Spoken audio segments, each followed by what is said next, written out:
कहा जाता है राम नाम सत्य है। सुनिए, इन्होंने कहा कि देश को राम के नाम पे बांटते हैं, आपको होता है? गलत बयानी मत करिए, गलत कोट मत करिए। क्या बोला था भाई? मैंने कहा हमारी राम में आस्था है, लेकिन हम राम के नाम पर देश को नहीं। अच्छा सुनिए, राम के नाम में आस्था होने से देश कहां पहुंचता मैं बताता हूं।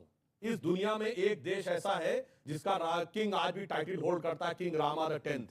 वो भारत नहीं है, वो है थाईलैंड। एकमात्र देश है जहां के नेशनल ब्रॉडकास्टर पर पर डे रामायण आती है, वो दुनिया का सबसे बड़ा मुस्लिम देश इंडोनेशिया।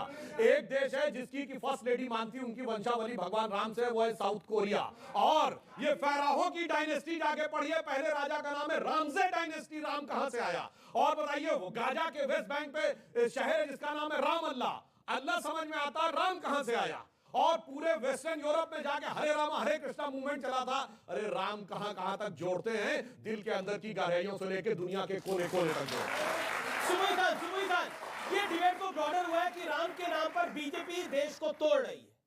जी अमीश, जिन लोगों को लगता है कि ज्ञानवापी का मसला या जो भी भारतीय संस्कृति से जुड़े हुए इतिहास से सिर्फ ज्ञानवापी नहीं, पृथ्वीराज चौहान पे फिल्म बनाना देश को तोड़ना हो रहा है। राम के नाम पर देश को तोड़ना हो रहा है, ज्ञानवापी के नाम पर देश को तोड़ना हो रहा है। देश अगर जुड़ता है तो वो महंगाई के नाम पर जुड़ता है, देश अगर जुड़ता है तो वो बेरोजगारी के नाम पर जुड़ता है। और वो बेरोजगारी, वो महंगाई जो 50 साल पहले भी थी, जब पिक्चर आई थी रोटी कपड़ा और मकान, जब पिक्चर आई थी रोटी कपड़ा और मकान, तो पिक्चर आई थी मेरे अपने बेरोजगारी के ऊपर। सुनिए, लाइन क्या थी? पाउडर वाले दूध की मलाई मार गई, राशन वाली लाइन की लंबाई मार गई, और बाकी जो बचा था वो महंगाई मार गई। महंगाई 50 साल पहले भी वही थी, रेट भी वही है। 25%। और मुझे तो समझ नहीं आता, आजकल पॉलिटिकल पार्टी के नेता, कई बार मैं ट्वीट करता हूं तो बोलते हैं अमीश जी महंगाई पे डिबेट करिए। मैं कहा बिल्कुल करता हूं, जब मैं डिबेट करता हूं तो इनके लोग भी आते हैं, महंगाई के ऊपर जब मैंने चर्चा करी तो इनके लोग भी आए। तो मैंने एक सवाल मेरे मन में आया, मुझे लगा कि आज मैं उस सवाल को अब मन में जो मेरे था मैं बोल ही देता हूं। एक बात बताइए, 2014 से पहले क्या इस देश के अंदर सब लोगों को नौकरी मिल रही थी? क्या बिल्कुल महंगाई नहीं थी? मतलब ऐसा दिखाने की और प्रतीत करने की कोशिश होती है कि अभी सारी समस्याएं हुई हैं, पहले कोई समस्या नहीं थी। ऐसा नहीं है, समस्या तब भी थी, समस्याएं अब भी है, चर्चा तब भी होती थी, चर्चा अब भी होती है। लेकिन फर्क ये है सरकारों का इकबाल खत्म हो जाता है, वो सबसे ज्यादा महत्वपूर्ण है। राजा का इकबाल, यानी महंगाई पे डिबेट नहीं, रैली होती थी जयपुर में, और उस पे भाषण 10 मिनट तक हिंदुत्व पे दिया जाता। बिल्कुल राहुल गांधी ने किया जी। लेकिन महाराज जी बिल्कुल आखिरी दौर है, मैं चाहता हूं कि चलते चलते आप कुछ सुना दे, कुछ मैं इस देश के युवा की। बस एक ही चीज सुना रहा। जी। दीवार एक फिल्म थी, अमिताभ बच्चन, शशि कपूर जी। तो शशि कपूर पूछता है कि मुझे एक मिला है लिस्ट जिसमें स्मगलरों के नाम है ये वो फलाना। अमिताभ बच्चन कहता है, रवि तुम्हें याद है बचपन में हमने कितनी रातें फुटपाथ पर गुजारी? रवि तुम्हें याद है किसने हमारी माँ के हाथ पे क्या लिख दिया था? तो अंत में शशि कपूर कहता है कि दूसरों के गुनाह जनाने से तुम्हारे अपने गुनाह कम नहीं हो जाते। मुजीबुर रहमान और AIMM के दूसरों के गुनाह बता बता करके औरंगजेब और बाबर को हीरो बनाने का प्रयास मत करो, ये हीरो नहीं हो सकते भारत के। आप बताओ, जो गुनाहगार है वो गुनाहगार है, जिसने हत्याएं की वो हत्याएं किया, ठीक है। आतंकवादी होता है।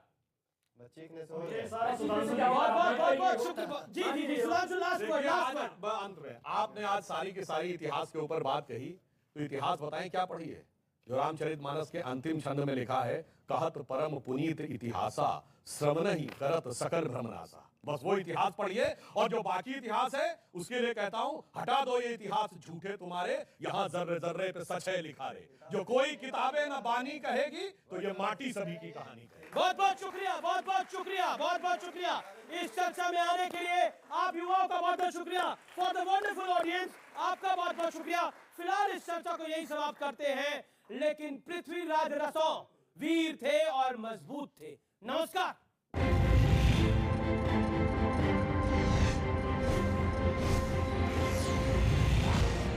अब देख रहे हैं ये देश है हमारा, अमीश देवगन के साथ।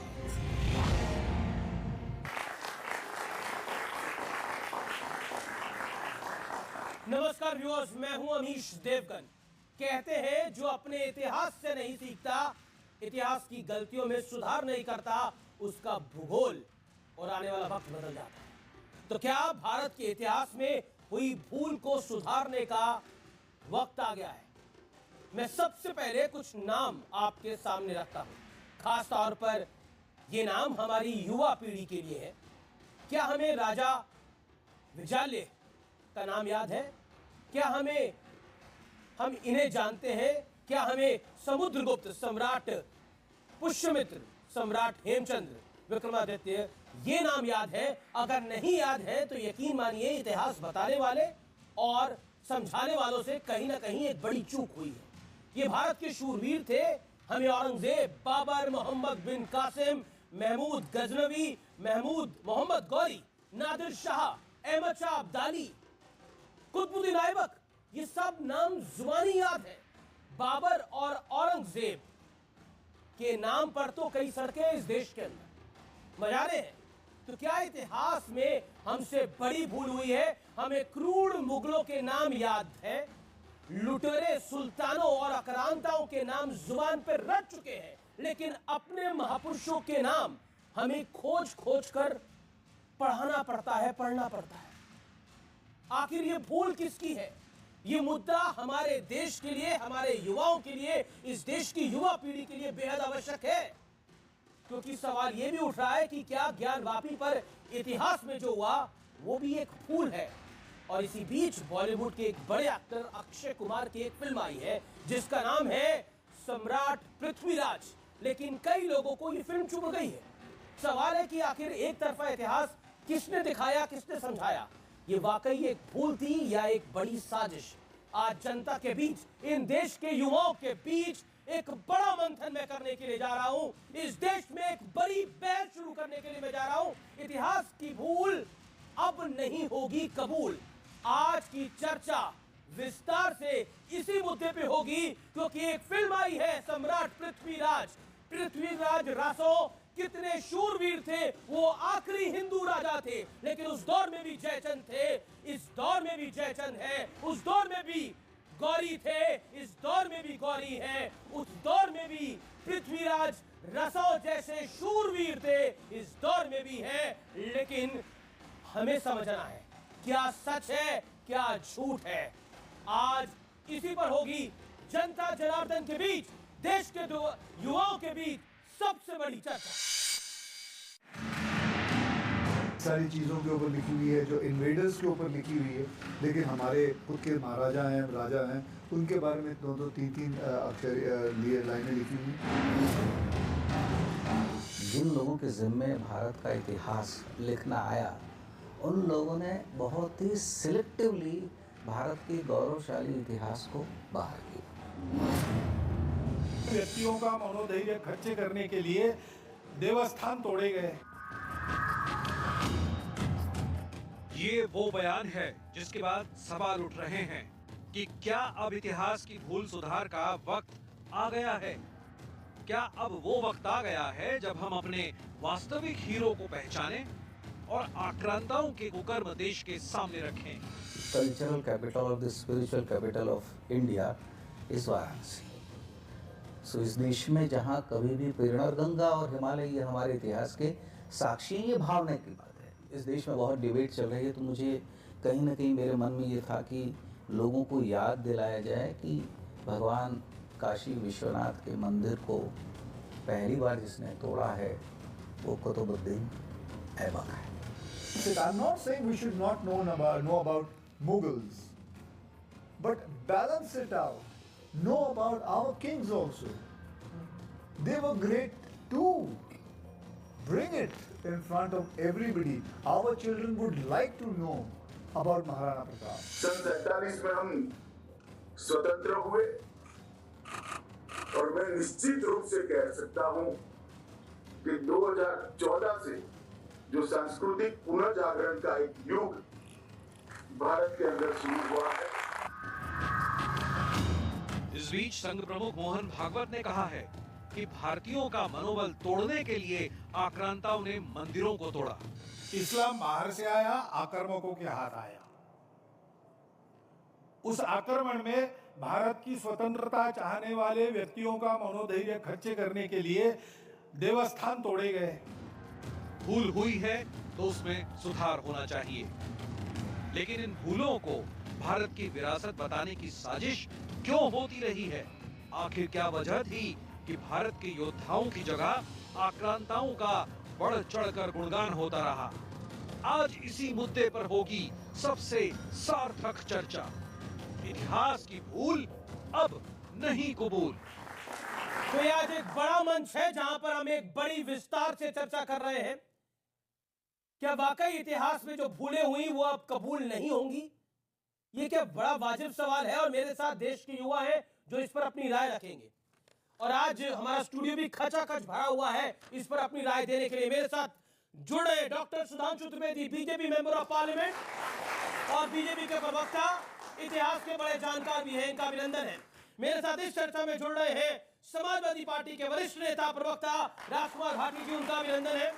मेरे साथ इस चर्चा में जुड़ रही हैं सुबुही खान, उनका अभिनंदन है, एडवोकेट है। मेरे साथ इस चर्चा में मौजूद है रितेश्वर जी महाराज सदगुरु, आपका भी अभिनंदन है जोरदार तालियों के साथ। मेरे साथ मुजीबुर रहमान मौजूद है जो कि वकील हैं, आपका भी अभिनंदन है। और साथ ही मौजूद है सैयद नाजिम अली AIMIM के, आपका भी स्वागत है। आप तमाम लोगों का स्वागत है इस चर्चा में। मैं सबसे पहले शुरुआत डॉक्टर सुधांशु त्रिवेदी आपसे करना चाहता हूं। ये चर्चा बड़ी है। अमित शाह देश के गृह मंत्री कहते हैं कि 1947 में तो आजादी मिली, लेकिन 2014 में संस्कृति की आजादी मिली, जो सबसे बड़ी बात है। इसमें देखिए, मैं दो बातें इस पे कहना चाहूंगा। महात्मा गांधी ने 1909 में एक पुस्तक लिखी थी, हिंद स्वराज। उसमें उन्होंने ये लिखा था कि हम स्वतंत्रता की बात करते हैं, हम ब्रिटेन से मुक्ति प्राप्त करने की बात करेंगे और खुद ब्रिटेन की नकल बनना चाहेंगे तो यह स्वराज नहीं होगा। और संयोग की बात आप देखें, स्वतंत्रता के बाद क्या हुआ इसका मैं प्रमाण देना चाहता हूं। हमारी सरकार 2014 मई में बनी। 18 मई 2014 को लंदन के गार्डियन अखबार ने जानते क्या लिखा कि ये 16 मई का दिन भारत में वास्तविक आजादी का दिन माना जाना चाहिए। ये हम नहीं कह रहे हैं, ये ब्रिटेन का अखबार कह रहा है। क्योंकि इसके बाद, आजादी के बाद लंबे समय तक जो सरकारें रहीं, उन्होंने विचार और व्यवस्था दोनों में जो ब्रिटिश कॉलोनियल लीगेसी थी उसको यथावत चालू रखा था। लेकिन सांस्कृतिक पुनर्जागरण कैसे? मैं उसी पे आ रहा हूं, मैं इसी बिंदु पे आ रहा हूं। जी जी जी, जवाब। तो इसका अर्थ क्या हुआ? स्वतंत्रता मिली थी, उसका अर्थ क्या था? स्वतंत्र, अपना तंत्र। उसमें स्व का तत्व नहीं था।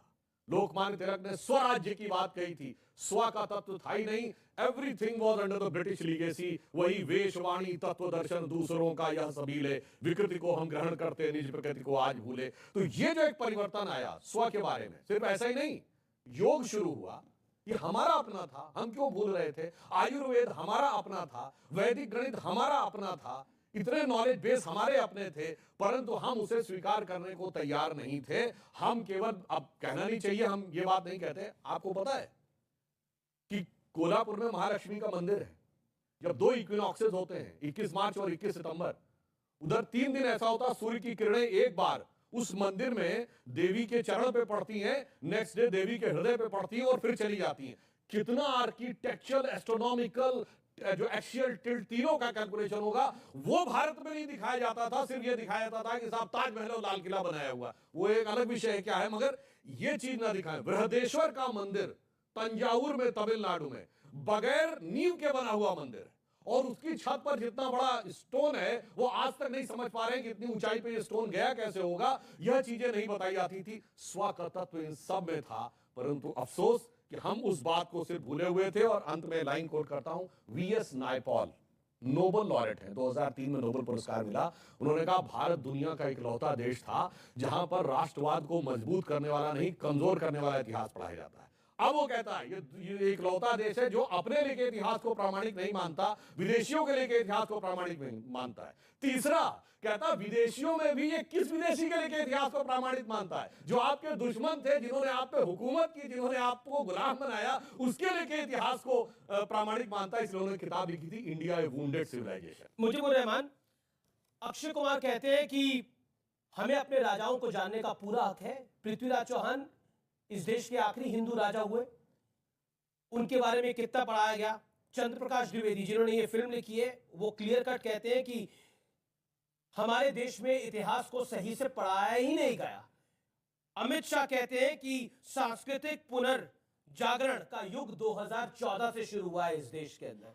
क्या आपको लगता है कि हम आक्रांताओं, लुटेरों को ज्यादा जानते हैं, योद्धाओं को कम जानते हैं? देखिए, अगर कोई कहता है कि जो हिंदू राजा थे वो हमारे राजा थे और जो मुसलमान राजा थे वो हमारे नहीं थे, अब सपोज कीजिए मैं कहूँ कि मोदी जी हैं वो सुधांशु जी के जो है प्राइम मिनिस्टर हैं और मेरे नहीं हैं, तो ये बेवकूफ़ी की बात होगी। नहीं, जब लोकतंत्र नहीं था तब भी वही बात थी, तब भी राजा थे। जो राजा है वो तो सभी का राजा है, चाहे वो औरंगजेब हो, बाबर हो, अकबर हो, हुमायूं हो, अशोका हो। कौन आया? गौरी के सबका राजा था। गौरी यहाँ पर जो आया मोहम्मद गौरी वो सबका राजा था। मोहम्मद गौरी कभी राजा ही नहीं था यहाँ पर। वो आया था राजा, जो यहाँ राजा था, जिसे राज किया, जिसे देश बनाया, जिसने देश बनाया, हम उसकी बात कर रहे हैं। भारत का राजा था बाबर, भारत का राजा था। बिल्कुल। कैसे था? कहाँ से आया बाबर? बाबर का क्या लेना देना यहाँ से? क्या मत क्यों नहीं लेना देना? उसने यहाँ आकर के अपनी सल्तनत बनाई, यहाँ रहा, हिंदुस्तान बनाया, और उसकी पुश्तों ने, उसके वंशजों ने अखंड भारत बनाया। एक ऐसा भारत बनाया जिसने पूरे विश्व में अपनी पहचान बनाई। बाबर की संतानों ने, जी बिल्कुल, औरंगजेब ने 25% GDP हिंदुस्तान को दी, अखंड भारत दिया,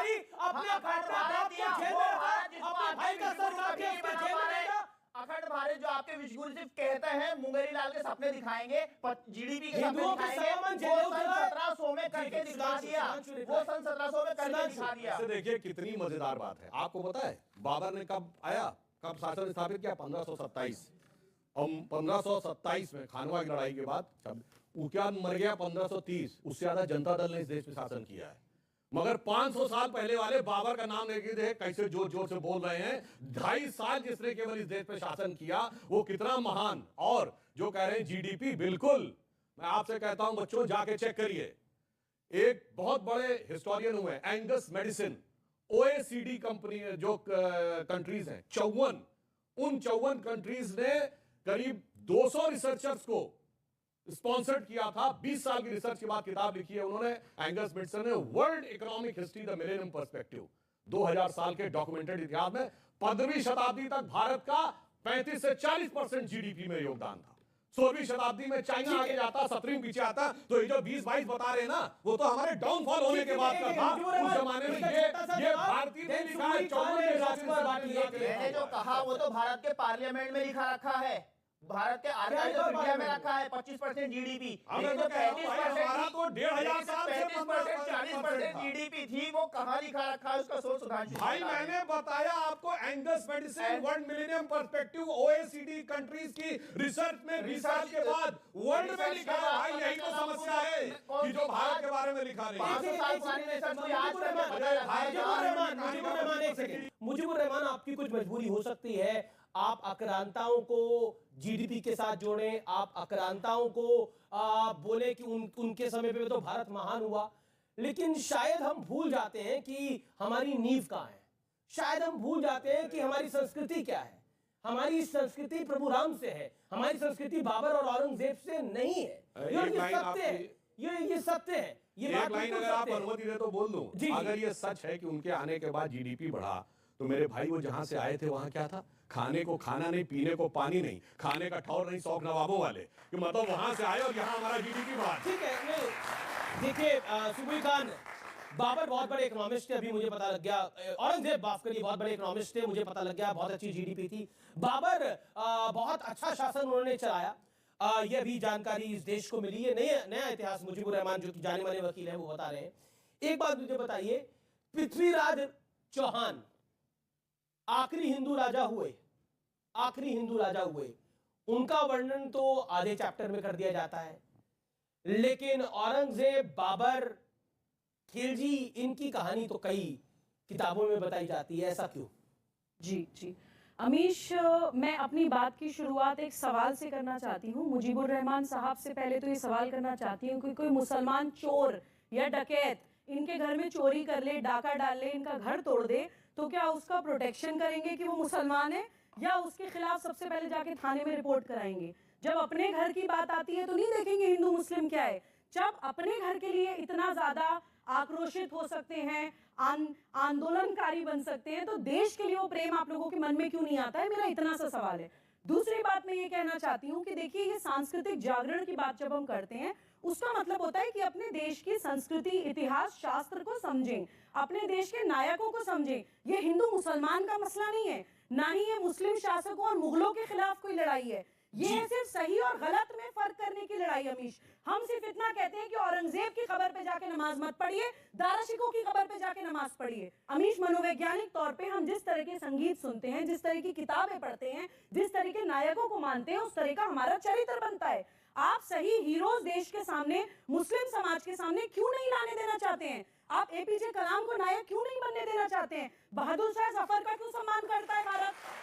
हम मुगलों के भी खिलाफ नहीं अमीश, हम मुगलों के भी खिलाफ नहीं है। हम चित्र का नहीं, चरित्र का सम्मान करते हैं। जो अच्छा है उसको अच्छा बिल्कुल बोलिए, बिल्कुल, जो खराब है उसको खराब बोलिए। दाराशिकों का सम्मान करे, कोई दिक्कत नहीं है। लेकिन जब कोई औरंगजेब का सम्मान करता है और वो कहता है कि औरंगजेब ने जीडीपी बढ़ा के दे दी, लेकिन वो भूल जाता है जिसने अपने बाप को जेल में रखा और अपने बाप को अपने सगे भाई का गला काट के भेज दिया गिफ्ट के अंदर। सोचिए वो औरंगजेब मिसाल है कुछ लोगों के लिए। लेकिन एक सेकंड, मैं अब राजकुमार भाटी के पास आता हूं। राजकुमार भाटी, आपके नेता हैं अखिलेश जी, उन्हें क्यों लगता है किसी भी फिल्म की अगर कोई बात होती है, चाहे वो कश्मीर फाइल्स की बात हो, चाहे वो पृथ्वीराज रसों की पर जो फिल्म बनी है उसकी बात हो, योगी जी देख रहे थे, तो क्यों उनको लगता है कि हर चीज मजाक का विषय है? देखिए, आपने शुरुआत की कि इतिहास 2014 के बाद देश आज़ाद हुआ है और इतिहास बदला है। 2014 के बाद इतना बदला है कि पहले इतिहास क्लास में पढ़ाया जाता था, कक्षाओं में पढ़ाया जाता था, यूनिवर्सिटी में पढ़ाया जाता था, अब फिल्मों में पढ़ाया जा रहा है। पहले इतिहास इतिहासकार लिखते थे, अब नेता लिख रहे हैं। अब अमित शाह जी लिख रहे हैं, मोदी जी लिख रहे हैं, सुधांशु जी लिख रहे हैं। पहले प्रधानमंत्रियों के इंटरव्यू पत्रकार किया करते थे, अब कौन करते हैं? प्रसून जोशी करते हैं, अक्षय कुमार करते हैं। जो फिल्मों के हीरो हैं और जो कवि हैं वो जाके इंटरव्यू करते हैं। धर्म की रक्षा करने की जिम्मेदारी आप जैसे गुरुओं की थी, साधुओं की थी, संतों की थी, महात्माओं की थी। अब जो गली के टपोरी हैं उन्होंने धर्म की रक्षा का झंडा उठा रखा है। तो देश में इतना बदला है। और हम इसलिए कहना चाहते हैं अमीश जी, कोई अनपढ़ आदमी ये कह सकता है कि पृथ्वीराज चौहान अंतिम हिंदू राजा थे, तो फिर इसका मतलब राणा सांगा हिंदू राजा नहीं थे, महाराणा प्रताप हिंदू राजा नहीं थे, शिवाजी हिंदू राजा नहीं थे, झांसी की रानी हिंदू नहीं थी। पृथ्वीराज चौहान के बाद तो हजारों हिंदू राजा हुए हैं।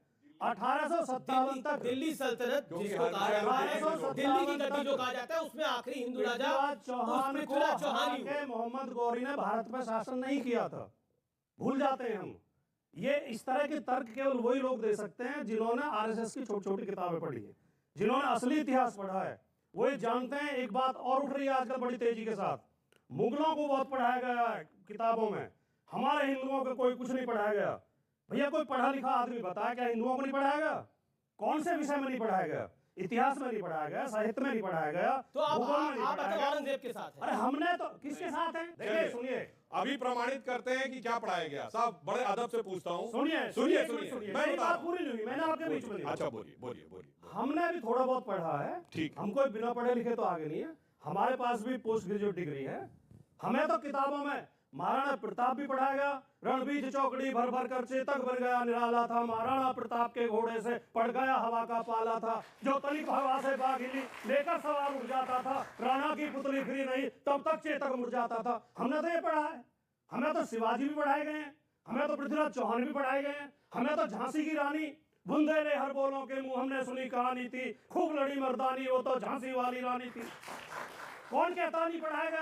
अब देश को मूर्ख बनाने की बात चल रही है अपने तरीके से। आपको लगा है कि देश मूर्ख बन रहा है? देश मूर्ख बन रहा है, देश मूर्ख। लेकिन अभी आपने उत्तर प्रदेश में समझाने की कोशिश कर दी। मुझे 30 सेकंड। आपने बोला देश मूर्ख बन रहा है, ये सब लोग मूर्ख बन रहे हैं। अभी आपने बिल्कुल मतलब आपने समझाने की कोशिश करी थी 2 महीने पहले चुनाव के अंदर, कोई नहीं समझा। आपकी कितनी सीटें आई बीजेपी की, मौका दिया है, वो भी सबके हाथ में। बिल्कुल अच्छी बात है, यही सही बात है, यही सही बात है। बिल्कुल मैं आपसे कहता हूँ जितने बच्चे यहाँ बैठे हैं इंक्लूडेड और जितने वयस्क लोग बैठे हैं, राजकुमार जी, हम सब ने पढ़ा है। औरंगजेब का बाप कौन सबको पता है ना? शाहजहां। शाहजहां का बाप कौन? जहांगीर। ये पृथ्वीराज चौहान का बाप कौन? बता दीजिए। इतिहास में पढ़ा है। चलिए छोड़ दीजिए, अब और सुनिए।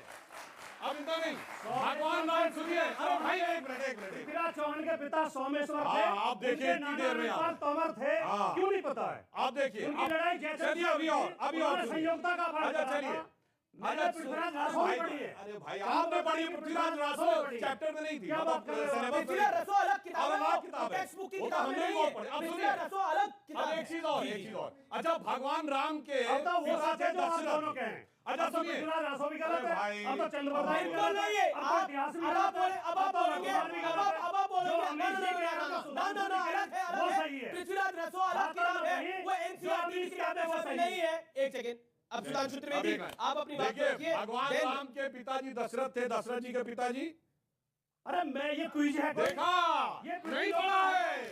देखो, औरंगजेब के बाद शाहजहां, शाहजहां का बाद जहांगीर, जहांगीर का बाद हुमायूं, हुमायूं का बाद बाबर, सब पता है। यही तो प्रॉब्लम है, नहीं पढ़ाया गया है। इसीलिए मैंने कहा, इसलिए आप आ जाकर पॉलिटिकल मोदी जी के पिताजी अच्छा का नाम सुनिए, बताओ। चलिए छोड़िए, मोदी मैं जी के बता- पिताजी दामोदर का दास मोदी, अडवाणी जी के पिताजी अब का ये- क्या? अब दूसरी बात मैं कह रहा अडवाणी जी के पिताजी हूं। का अरे सुनिए बताओ। भाई, ये क्या बात? चलो सब छोड़ दो, ये बात इतिहास है। छोड़ो, इतिहास छोड़िए। ये कोई 2016 में आगरा में मुगल म्यूजियम किसने बनवाया? सुधांशु त्रिवेदी ने। भैया अखिलेश यादव ने। काहे बनवाया? मुगलों को क्यों याद किया 2016 में? यही बात तो प्रॉब्लम है। तभी तो हम कहना चाहते, आपको मुगलों से क्यों इस बात की इतनी वो थी कि आगरा में 2016 में भारत के सबसे युवा नेताओं में से एक, विलायत पलट यानी विदेश से पढ़ के आए हुए, इंजीनियरिंग पढ़े हुए, नए पढ़े लिखे युवा ने मुगलों का नाम का म्यूजियम बनाया। और फिर हमसे कहते हैं कि हम जो है इतिहास को बदलने का प्रयास कर रहे हैं। जी, इस अब देश में पूरा इतिहास में मुगलों को इतना महिमामंडित नहीं किया गया जितना इन 8-7 साल में बीजेपी ने कर दिया। मुगल मुगल मुगल मुगल मुझे समझ नहीं आ रहा किसने गोली चलवाई थी कार से वो कोपर, राम मंदिर के कार से वो कोपर किसने गोली चलाई थी? किसकी मस्जिद बचाने के लिए गोली वो चलाई गई थी? ये उत्तर सवाल तो प्रदेश आएगा। की पुलिस ये ने सवाल चलाई तो थी। आएगा। कौन अजय बाबर जी, के साथ है, कौन औरंगजेब के उत्तर साथ है? प्रदेश की ये पुलिस सवाल ने चलाई थी, भारत जी, के संविधान को जी, बचाने के लिए जी, चलाई जी, थी। जी। रितेश्वर जी महाराज, मैं आपके पास आता हूँ, माफी चाहता हूँ आपसे, मैं आपके पास थोड़ा लेट आ रहा हूँ। मोहन भागवत जो आरएसएस चीफ हैं, वो कहते हैं कि इस्लाम बाहर से आया, आक्रांताओं के हाथों आया। उस आक्रमण में भारत की स्वतंत्रता चाहने वाले व्यक्तियों का मनोबल तोड़ने के लिए देवस्थान तोड़े गए। हजारों है ये मामला, ऐसे मामले उठते रहेंगे। मोहन भागवत जी ने जो कहा है उससे ये हमारे मुजीबुर रहमान जी और वो भी सहमत होंगे, क्योंकि इनको भी पता है, ये अच्छे से जानते हैं। देखिए, डिबेट है, लड़ाइयाँ होती हैं, इनको भी पता है कि इनके पूर्वज कौन हैं, ये कहाँ से आए हैं। ये अरब से आए नहीं, हिंदुस्तान के ही हैं। और इतनों का तो नाम पूछ लिया, मैं तो कहूँगा मुजीबुर रहमान जी भी अपना एक पूरा ऊपर का ले लें, और निश्चित तौर पर इनको भी मिल ही जाएगा कि इनके 10वें पूर्वज कौन थे। हमारे आपके ही पूर्वज, डीएनए भी एक, खून भी एक हमारा है, ये बाहर के नहीं है। लेकिन एक ऐसी वार्ता बीच में आ गई है, पता नहीं क्यों मुगल को, अब बाबर को इन्होंने राजा साबित कर दिया, ये गजनी गोरी को भी कर देंगे कुछ दिन के बाद। इतना भी क्या नफरत है अपने देश से, अपनी संस्कृति से? मैं भी तो यही पूछ रहा हूँ कि क्यों नहीं, मैं तो वृंदावन में रहता हूँ, मथुरा में रहता हूँ भाई, हमारे यहाँ रसखान है, उनकी समाधि पर मैं जाके बैठता हूँ, एक बार रसखान की आवाज इनके मुंह से नहीं आती, एक बार एपीजे अब्दुल कलाम आजाद का नाम नहीं लेते, वीर अब्दुल हमीद का नाम नहीं लेते, अशफाक उल्लाह खान का नाम नहीं लेते, गजनी गोरी औरंगजेब और दारा सिंह का भी नाम नहीं लेते। कहीं ना कहीं आप भी भटक रहे हैं। आप सोचो, क्यों लड़ रहे हो? आप हमारे हो, इस देश के हो, राष्ट्र के हो। और अफगानिस्तान की हालत जाके देखो, वहां फ्लाइट से भागने वाले कोई हिंदू नहीं थे। ये देश है हमारा। में रुकेंगे एक ब्रेक के लिए, लेकिन ब्रेक के बाद भी ये चर्चा जारी है। आपने कहा बड़ा सबूत क्या था? संस्कृत पढ़ पाते हैं? पढ़ पाते हैं कि नहीं? बगैर पढ़े बोले संस्कृत पढ़े हो, संस्कृत पढ़े हो, बगैर पढ़े बोले।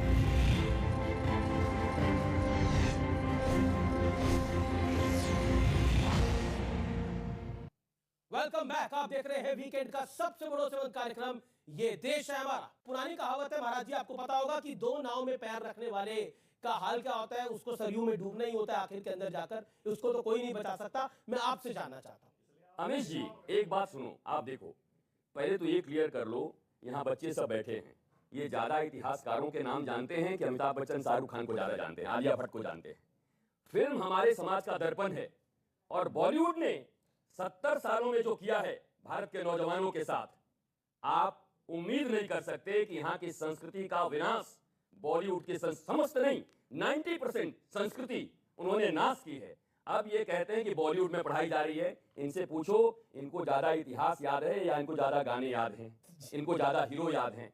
अरे फिल्म समाज का दर्पण है, समाज का दर्पण होता है। अगर आज वहां पृथ्वीराज चौहान और हमारे वीर पुरुषों का पिक्चर आ रहा है, तो इनको दर्द क्यों हो रहा है, इनको तकलीफ क्यों हो रही है? मुगले आजम में तो इनको दर्द नहीं हो रहा था, जहां पनाह करते समय बड़ा अच्छा लगता था इनको। आज पृथ्वीराज चौहान आ रहा है, अब फिल्म बताएगा, अब एक्टर बताएंगे, उस समय फिल्म बताएगा जहां पनाह मुगले आजम। आप यही सब देखना चाहते हैं भारतवर्ष में, यही सब करना चाहते हैं? यहाँ पर होना चाहिए भारत है, राम और कृष्ण यहाँ की आत्मा है, यहाँ उनकी बात होनी चाहिए। एक बात बताऊं आपको, जो स्वामी जी ने बोला, एक इंटरेस्टिंग बात फिल्मों में, ये मुगले आजम का सबसे फेमस गाना था ना, जब प्यार किया तो डरना क्या, जब वो शुरू होता उससे पहले स्टेप बाय स्टेप जब सब आते हैं ना, जोधाबाई, सलीम, और जब ये आते हैं अकबर, तो क्या कहा जाता है? सज्जे में निगाह रहे, तमाम होश खिरत नजर बादशाह रहे। अरे बादशाह को सजदा करते थे। जब हम कहते वंदे मातरम, कहते हम सजदा नहीं करेंगे, क्योंकि हम तो अल्लाह के अलावा सजदा नहीं। ठीक है, ठीक है, एक देखिए, नाजिम अली साहब, आपके पास में आता हूँ। आपने एक बयान दिया था, हमसे पंगा लिया तो राख, अलीगढ़ में आपने ये बयान दिया था, आपको याद होगा। तो मैं आपसे जानना चाहता हूँ कि ये जो इतिहास नया आ रहा है, ये आपसे पंगा लेने के लिए आ रहा है या आपको बताने के लिए आ रहा है कि सत्य क्या है? जैसा आपने कहा कि इतिहास नहीं पढ़ाया गया, हकीकत है इतिहास नहीं पढ़ाया गया। इतिहास पढ़ाया जाना चाहिए था, वर्ण व्यवस्था पढ़ाई जानी चाहिए थी कि क्या हुआ था, पढ़ाना चाहिए था कि राम राज्य में शूद्र शंभु को कैसे मारा गया था, ये बहुत ज़रूरी था, पढ़ाना चाहिए था, लेकिन नहीं पढ़ाया गया। अफसोस है इस बात का। और पढ़ाया ये भी नहीं गया कि औरंगजेब ने मंदिर भी बनवाया मंदिर, आज भी है, भारत में है, नहीं पढ़ाया गया। लेकिन हाँ, मुगल बाहर से आए थे, आर्यंस बाहर से नहीं आए थे, आर्यंस यहीं की पैदावार है, ये झूठ पढ़ाइए, ये बहुत जरूरी है कि नहीं आर्यंस बाहर, ये अंग्रेज के अलावा किसी ने लिखा हो तो बताइए। आप आर्यन शब्द कहां से आया? जो अंग्रेजों के यहाँ मुखबिरी किया करता था, मुझे जो अंग्रेजों के यहाँ मुखबिरी किया करते थे, मुझे बीच में नहीं बोला, आप खामोश रहिए। पहले भाई आप तो नहीं, आपके स्क्रीन पे चल रहा है कि मंदिर तोड़ने वाले, आप ये कहिए कि आप ये बताइए, आप नहीं बताएंगे मुझे क्या कहना है? मंदिर तोड़ने वाले जो थे, उनको अफगानिस्तान को मैं अखराता ही कहूंगा।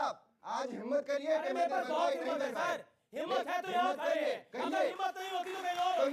हिम्मत है तो यहाँ खड़े हैं। और हमारा इतिहास, मैं बार-बार कहता हूँ इस देश के नौजवानों को, हमारा इतिहास 1947 का नहीं है, हमारा इतिहास आदिकाल का है, हमारा इतिहास प्रभु राम का है, हमारा इतिहास वासुदेव कृष्ण का है। हमारे इतिहास की बात करते हैं, हमारा इतिहास जब आएगा तो कईयों के इतिहास हत्या कर दी जाए। हम ऐसे इतिहास को नहीं मानते जिसमें शूद्र समूह की हत्या कर दी जाए, तलवार से उसका वध कर दिया जाए। हम ऐसे इतिहास को नहीं मानते और आपको बर्दाश्त करते हैं।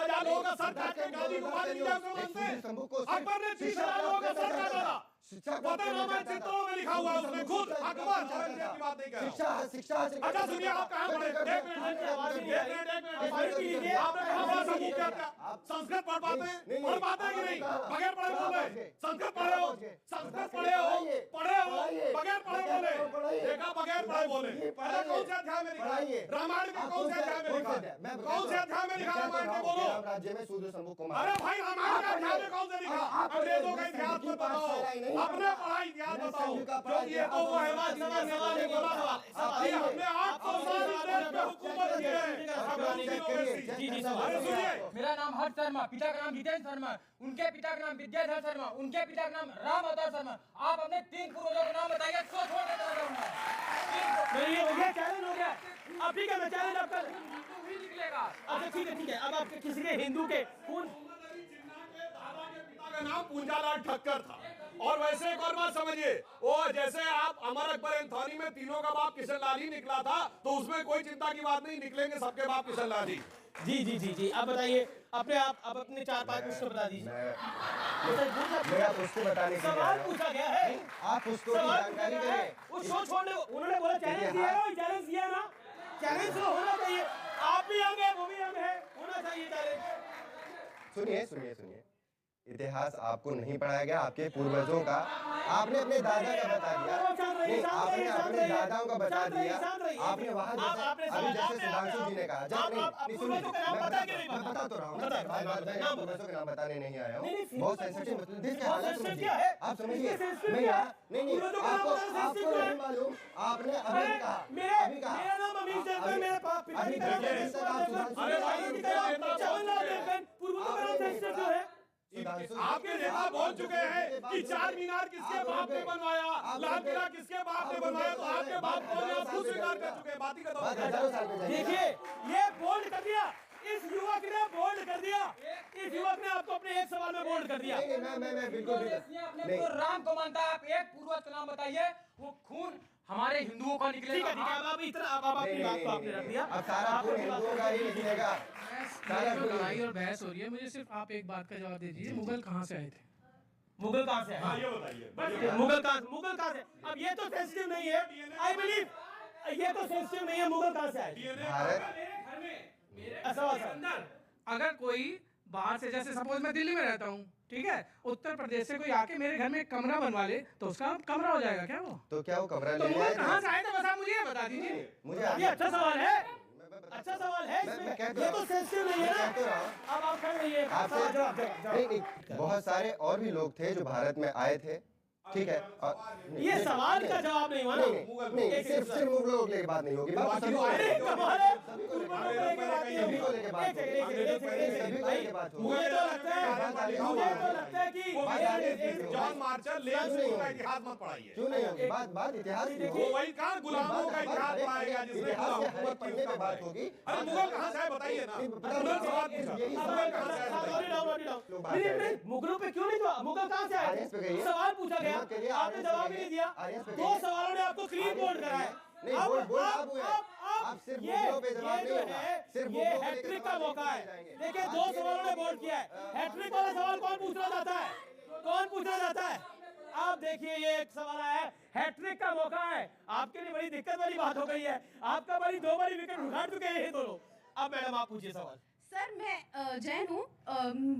आई थिंक इंडिया में ये वो मंदिर जब शाहजहां और औरंगजेब ने वो मंदिरों के चेहरे, जैन मंदिरों के चेहरे डिस्ट्रॉय कर दिए गए थे, वो मंदिर आज भी मौजूद है। तो मैं सिर्फ ये पूछना चाहती हूँ कौन सा ऐसा मंदिर था जो मुगलों ने बनाया था?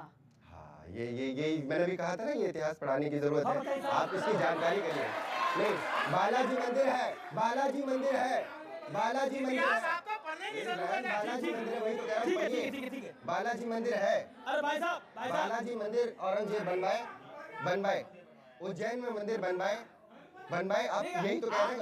आप उनसे सलाह कर रहे हैं, मैं उनसे पूछ लेता हूं। मुजीब भाई भी कह रहे हैं कहाँ फंसा दिया किसके साथ मुझे। मुजीब भाई भी परेशान है, आप उनसे बार बार पूछ रहे हैं। दो तीन मंदिर बता दो। जी। देखिए, और मुलायम सिंह ने कहा था हम बाबरी मस्जिद बनवाएंगे, तो कहा जाएगा बाबरी मस्जिद उन्होंने नहीं बनवाई थी, इसी टैक्स का आधार है। फ्लोर हाउस में भारत की संसद में दिया गया बयान है। सुधांशु जी, मैं कहूंगा आपकी सरकार चल रही है और जिस आपको दारा शुरू की आप तारीफ कर रहे हैं वो भी मुगल था, और मैं कहूंगा कि आप भारत रत्न दे उनको, आप भारत रत्न दे। हम आगे बढ़ेंगे, भारत जो खर्चा होगा वो हम इकट्ठा करके देंगे। भारत, अरे भाई आपको माला दिलाएंगे, आपको रेड कार्पेट लगाएंगे। आप ऑडियंस गरीबा बना करके भारत रत्न दे, अब्दुल हमीद को भारत रत्न दे, अब्दुल कलाम आजाद को भारत रत्न दे, आप मंदिर एपीजे अब्दुल कलाम को भारत रत्न दे। उनको मिल चुका है भाई, मिल चुका, बहुत बड़ी बात है। बाकी को लिखवा दीजिए भाई। देखिए इनका ज्ञान अपरंपार है, इनको पता नहीं भाई। वीर अब्दुल हमीद मिलिट्री के थे, तो उनको सबसे बड़ा जो मिलिट्री अवार्ड होता है परमवीर चक्र मिल चुका है, ठीक है। सिविलियन अवार्ड सिविलियन को मिलता है, मिलिट्री अवार्ड मिलिट्री के व्यक्ति को मिलता है। राजकुमार भाटी जी, जो ज्ञानवापी का पूरा विवाद चल रहा है, उसको लेकर शिवलिंग, वहां पर हिंदू पक्ष कह रहा है कि शिवलिंग है, कोर्ट में ये मैटर है। आपको लगता है भी हाल ही में अक्षय कुमार ने एक इंटरव्यू दिया, उन्होंने बोला कि मुझे तो ये शिवलिंग जैसा ही प्रतीत होता है। और क्या आपको लगता है कि अगर वो विषय है तो पॉलिटिकल पार्टीज को उस विषय पर अपनी राय साफ करनी चाहिए? ज्ञानवापी पर आपकी राय क्या है? ये अक्षय कुमार कौन है जिसे आप कोट कर रहे हैं? अक्षय कुमार ने कहा ये कोई विशेषज्ञ हैं, कोई इतिहासकार हैं, कोई महात्मा हैं, कोई ये अक्षय कुमार कैनेडियन हैं, कनाडा की नागरिकता उनके पास, और उन्होंने खुद मीडिया में बोला था देश के हालात खराब होंगे, मैं कनाडा जाके बस जाऊंगा, और जब फिल्मों में काम बंद कर दूंगा मैं कनाडा जाके बस जाऊंगा। वो हमारा आदर्श कैसे होगा? केवल इसलिए कि उसके दो चार ये इस तरह के लोग होते हैं बिजनेसमैन, जिसकी सरकार होगी।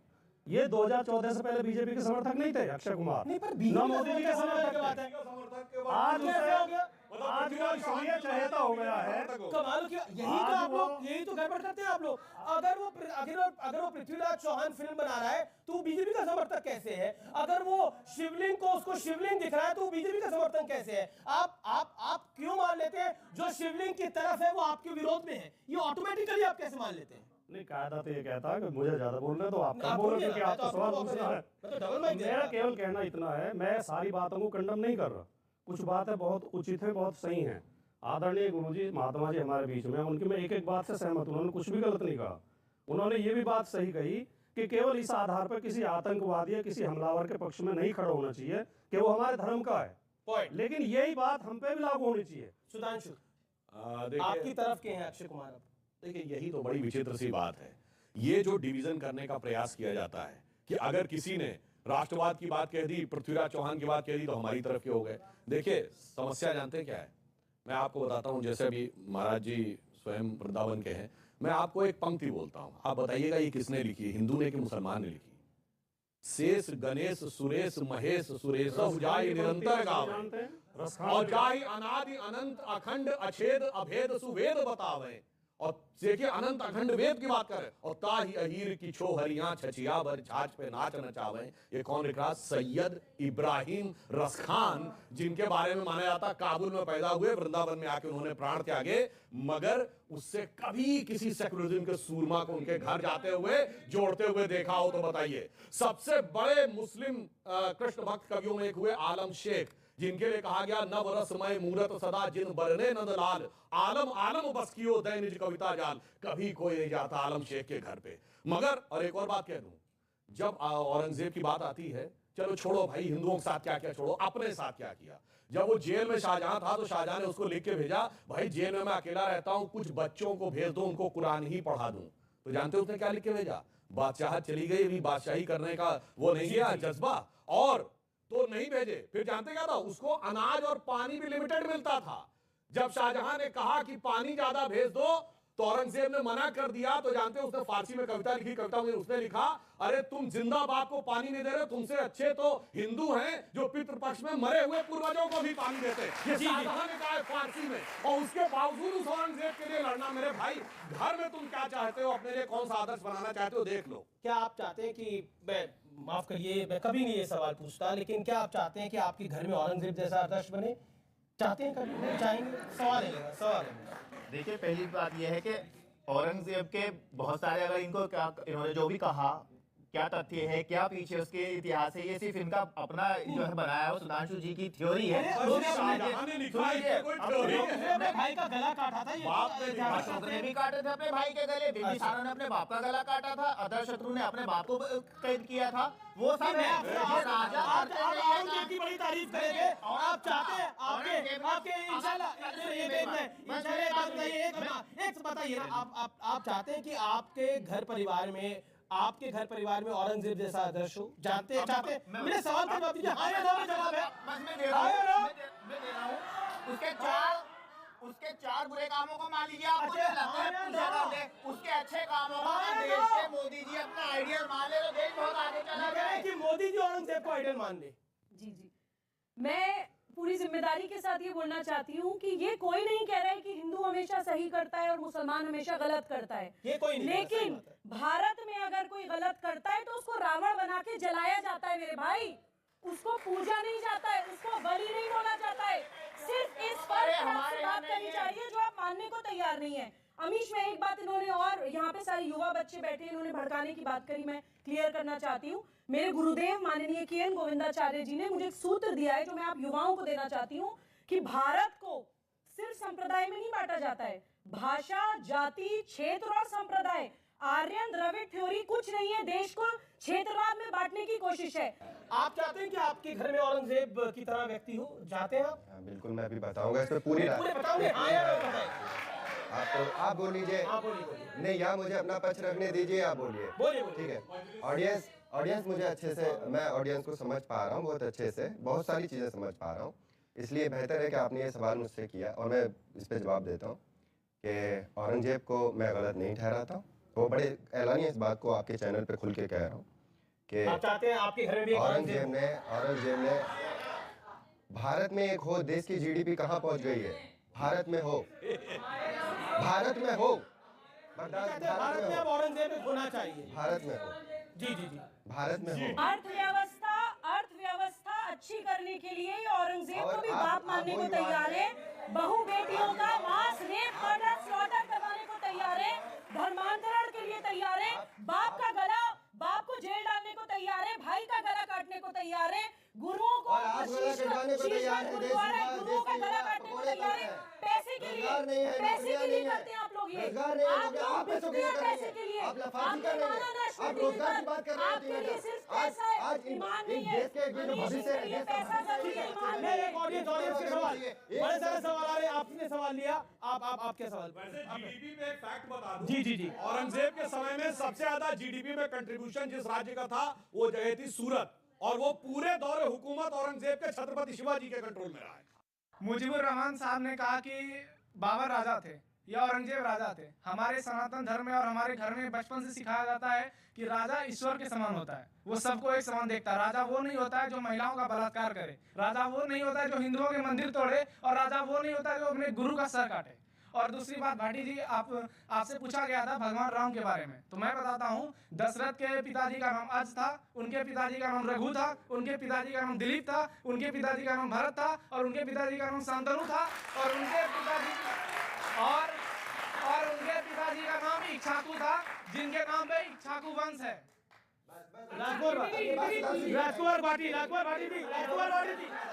राजकुमार भाटी जी, ये देश बदल रहा है। हाँ, हमारे भाई, ये देश बदल रहा है।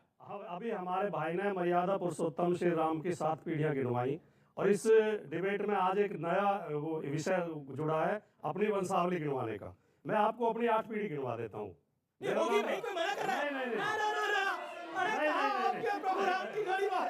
बात। आपके में कोई प्रॉब्लम नहीं है, केवल 10 सेकंड आप गिरा देंगे, वो सवाल उधर है। केवल 10 सेकंड, इसमें भी कुछ सवाल है।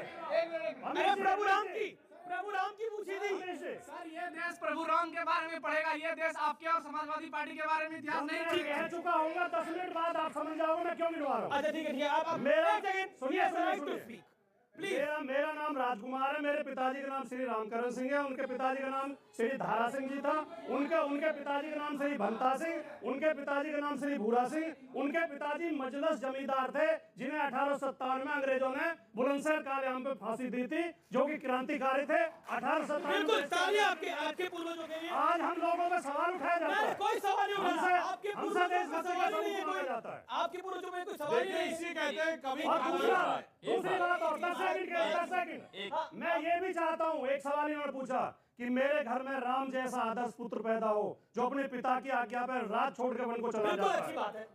हम ये भी हमारी राम में भी आस्था है, राम में भी आस्था है, लेकिन राम के नाम पे हम देश को बांटना नहीं चाहते। भाटी जी बस राम का आपने बोला हम राम के नाम पे देश को बांट नहीं चाहते, तो राम मंदिर बनाकर देश बांट रहे हैं। मैंने ये कहा, आपका मतलब क्या है? मैंने ये कहा, आपका मतलब क्या है? आप अपनी तरफ से क्यों सवाल पूछ रहा हूँ, आप ऐसा अन्याय क्यों करते हैं? सवाल पूछ रहा ऐसा अन्याय इसका मतलब तो ये हुआ कि राम के नाम पर ये देश को बांट रहे हैं, ये राम का मंदिर बनवा रहे हैं, तो ये देश को बांटने के लिए राम का मंदिर बना रहे हैं। समाजवादी पार्टी का ये स्टैंड है।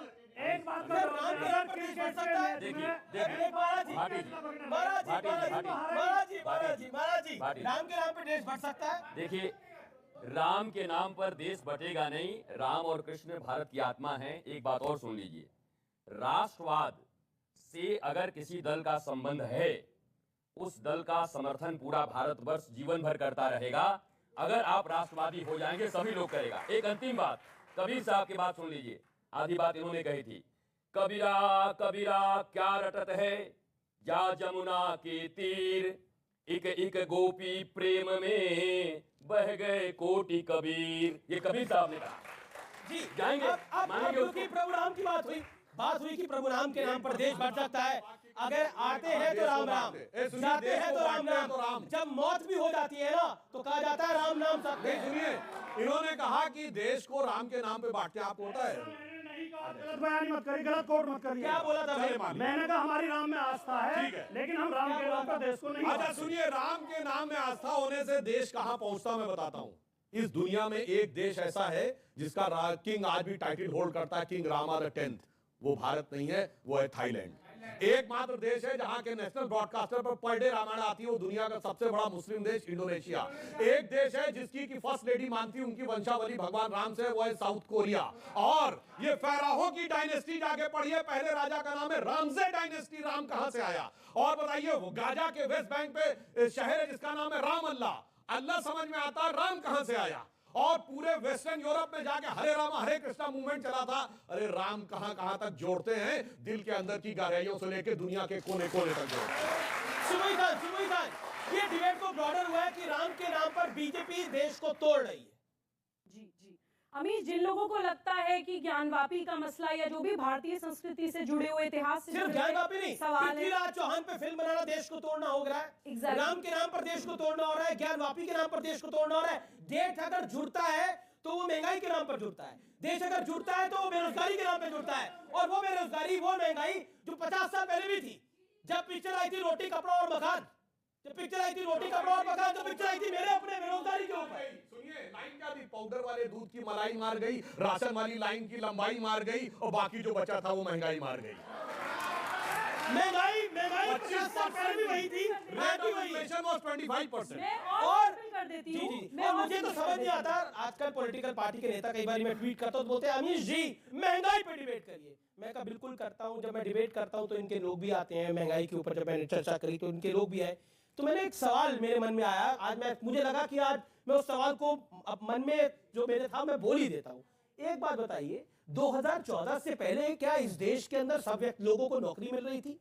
क्या बिल्कुल महंगाई नहीं थी? मतलब ऐसा दिखाने की और प्रतीत करने की कोशिश होती है कि अभी सारी समस्याएं हुई हैं, पहले कोई समस्या नहीं थी। ऐसा नहीं है, समस्या तब भी थी, समस्याएं अब भी है, चर्चा तब भी होती थी, चर्चा अब भी होती है। लेकिन फर्क ये है सरकारों का इकबाल खत्म हो जाता है, वो सबसे ज्यादा महत्वपूर्ण है। राजा का इकबाल यानी महंगाई में डिबेट की रैली होती थी जयपुर में, और उसमें भाषण 10 मिनट तक हिंदुत्व में दिया जाता। बिल्कुल राहुल गांधी ने किया जी। लेकिन महाराज जी बिल्कुल आखिरी दौर है, मैं चाहता हूं कि चलते चलते आप कुछ सुना दे, कुछ मैं तो इस देश के युवा की बस एक ही चीज सुना रहा। जी। दीवार एक फिल्म थी, अमिताभ बच्चन, शशि कपूर जी। तो शशि कपूर पूछता है कि मुझे एक मिला है लिस्ट जिसमें स्मगलरों के नाम है ये वो फलाना। अमिताभ बच्चन कहता है रवि तुम्हें याद है बचपन में हमने कितनी रातें फुटपाथ पर गुजारी, रवि तुम्हें याद है किसने हमारी माँ के हाथ पे क्या लिख दिया था। तो अंत में शशि कपूर कहता है कि दूसरों के गुनाह जनाने से तुम्हारे अपने गुनाह कम नहीं हो जाते। मुजीबुर रहमान और AIMM के दूसरों के गुनाह बता बता करके औरंगजेब और बाबर को हीरो बनाने का प्रयास मत करो, ये हीरो नहीं हो सकते भारत के। आप बताओ, जो गुनाहगार है वो गुनाहगार है, जिसने हत्याएं की वो हत्याएं किया, ठीक है। आतंकवादी आतंकवादी होता है।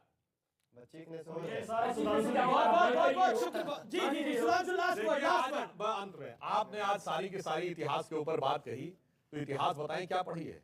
जो रामचरितमानस के अंतिम छंद में लिखा है, कहत परम पुनीत इतिहासा श्रवण ही करत सकल भ्रमनासा। बस वो इतिहास पढ़िए, और जो बाकी इतिहास है उसके लिए कहता हूं हटा दो ये इतिहास झूठे तुम्हारे, यहाँ जर्रे जर्रे पे सच है लिखा रे। जो कोई किताबें न बानी कहेगी तो ये माटी सभी की कहानी कहेगी। बहुत बहुत शुक्रिया, बहुत बहुत शुक्रिया, बहुत बहुत शुक्रिया इस चर्चा में आने के लिए।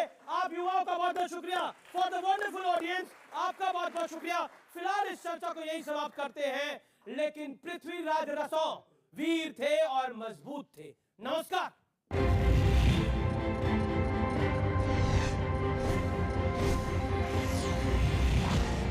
अब देख रहे हैं ये देश है हमारा, अमीश देवगन के साथ।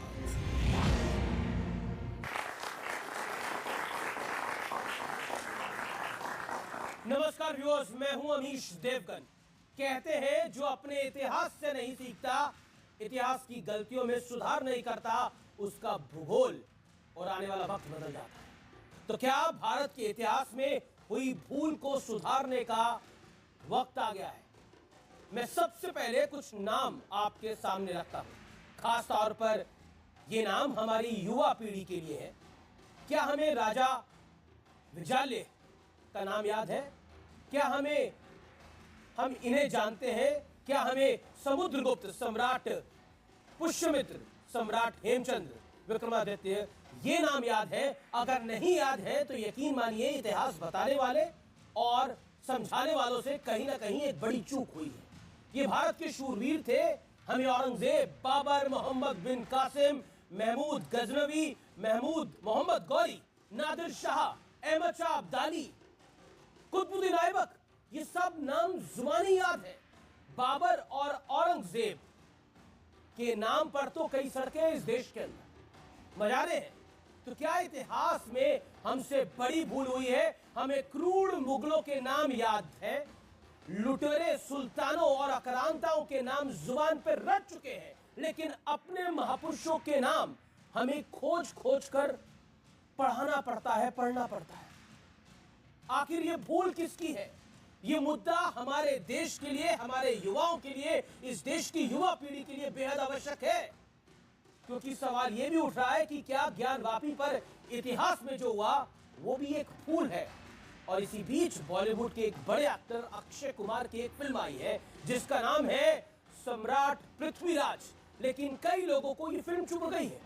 सवाल है कि आखिर एक तरफा इतिहास किसने दिखाया, किसने समझाया? ये वाकई एक भूल थी या एक बड़ी साजिश? आज जनता के बीच, इन देश के युवाओं के बीच एक बड़ा मंथन मैं करने के लिए जा रहा हूं। इस देश में एक बड़ी बहस शुरू करने के लिए मैं जा रहा हूं। इतिहास की भूल अब नहीं होगी कबूल। आज की चर्चा विस्तार से इसी मुद्दे पे होगी, क्योंकि एक फिल्म आई है सम्राट पृथ्वीराज। पृथ्वीराज रासो कितने शूरवीर थे, वो आखिरी हिंदू राजा थे, लेकिन उस दौर में भी जयचंद थे, इस दौर में भी जयचंद है, उस दौर में भी गौरी थे, इस दौर में भी गौरी है, उस दौर में भी पृथ्वीराज रसो जैसे शूरवीर थे, इस दौर में भी है। लेकिन हमें समझना है क्या सच है, क्या झूठ है। आज इसी पर होगी जनता जनार्दन के बीच, देश के दो युवाओं के बीच सबसे बड़ी चर्चा। सारी चीज़ों के ऊपर लिखी हुई है जो इन्वेडर्स के ऊपर लिखी हुई है, लेकिन हमारे खुद के महाराजा हैं, राजा हैं, उनके बारे में दो तीन अक्षर लाइनें लिखी हुई हैं। जिन लोगों के ज़िम्मे भारत का इतिहास लिखना आया, उन लोगों ने बहुत ही सिलेक्टिवली भारत के गौरवशाली इतिहास को बाहर किया। व्यक्तियों का मनोधैर्य खर्चे करने के लिए देवस्थान तोड़े गए। ये वो बयान है जिसके बाद सवाल उठ रहे हैं कि क्या अब इतिहास की भूल सुधार का वक्त आ गया है? क्या अब वो वक्त आ गया है जब हम अपने वास्तविक हीरो को पहचानें और आक्रांताओं के कुकर्म देश के सामने रखें? Cultural capital of the spiritual capital of India is Varanasi. So इस देश में जहाँ कभी भी प्रेरणा गंगा और हिमालय ये हमारे इतिहास के साक्षी, ये भावना की बात है। इस देश में बहुत डिबेट चल रही है, तो मुझे कहीं ना कहीं मेरे मन में ये था कि लोगों को याद दिलाया जाए कि भगवान काशी विश्वनाथ के मंदिर को पहली बार जिसने तोड़ा है वो कुतुबुद्दीन ऐबक है। I'm not saying we should not know about Mughals, but balance it out. Know about our kings also. They were great too. Bring it in front of everybody. Our children would like to know about Maharana Pratap. सन 47 में हम स्वतंत्र हुए और मैं निश्चित रूप से कह सकता हूं कि 2014 से जो सांस्कृतिक पुनर्जागरण का एक युग भारत के अंदर शुरू हुआ है। इस बीच संघ प्रमुख मोहन भागवत ने कहा है कि भारतीयों का मनोबल तोड़ने के लिए आक्रांताओं ने मंदिरों को तोड़ा। इस्लाम बाहर से आया, आक्रमकों के हाथ आया। उस आक्रमण में भारत की स्वतंत्रता चाहने वाले व्यक्तियों का मनोधैर्य खर्चे करने के लिए देवस्थान तोड़े गए। भूल हुई है तो उसमें सुधार होना चाहिए, लेकिन इन भूलों को भारत की विरासत बताने की साजिश क्यों होती रही है? आखिर क्या वजह थी कि भारत के योद्धाओं की जगह आक्रांताओं का बढ़ चढ़कर गुणगान होता रहा? आज इसी मुद्दे पर होगी सबसे सार्थक चर्चा। इतिहास की भूल अब नहीं कबूल। तो ये आज एक बड़ा मंच है जहां पर हम एक बड़ी विस्तार से चर्चा कर रहे हैं। क्या वाकई इतिहास में जो भूलें हुई वो अब कबूल नहीं होंगी? ये क्या बड़ा वाजिब सवाल है, और मेरे साथ देश के युवा हैं जो इस पर अपनी राय रखेंगे। और आज हमारा स्टूडियो भी खचाखच भरा हुआ है इस पर अपनी राय देने के लिए। मेरे साथ जुड़े doctor Sudhanshu Trivedi, BJP member of parliament और बीजेपी के प्रवक्ता, इतिहास के बड़े जानकार भी हैं, इनका अभिनंदन है। मेरे साथ इस चर्चा में जुड़ रहे हैं समाजवादी पार्टी के वरिष्ठ नेता प्रवक्ता राजकुमार भाटी जी, उनका अभिनंदन है। मेरे साथ इस चर्चा में जुड़ रही हैं सुबुही खान, उनका अभिनंदन है, एडवोकेट है। मेरे साथ इस चर्चा में मौजूद है रितेश्वर जी महाराज सदगुरु, आपका भी अभिनंदन है जोरदार तालियों के साथ। मेरे साथ मुजीबुर रहमान मौजूद है जो कि वकील हैं, आपका भी अभिनंदन है। और साथ ही मौजूद है सैयद नाजिम अली AIMIM के, आपका भी स्वागत है। आप तमाम लोगों का स्वागत है इस चर्चा में। मैं सबसे पहले शुरुआत डॉक्टर सुधांशु त्रिवेदी आपसे करना चाहता हूं। ये चर्चा बड़ी है।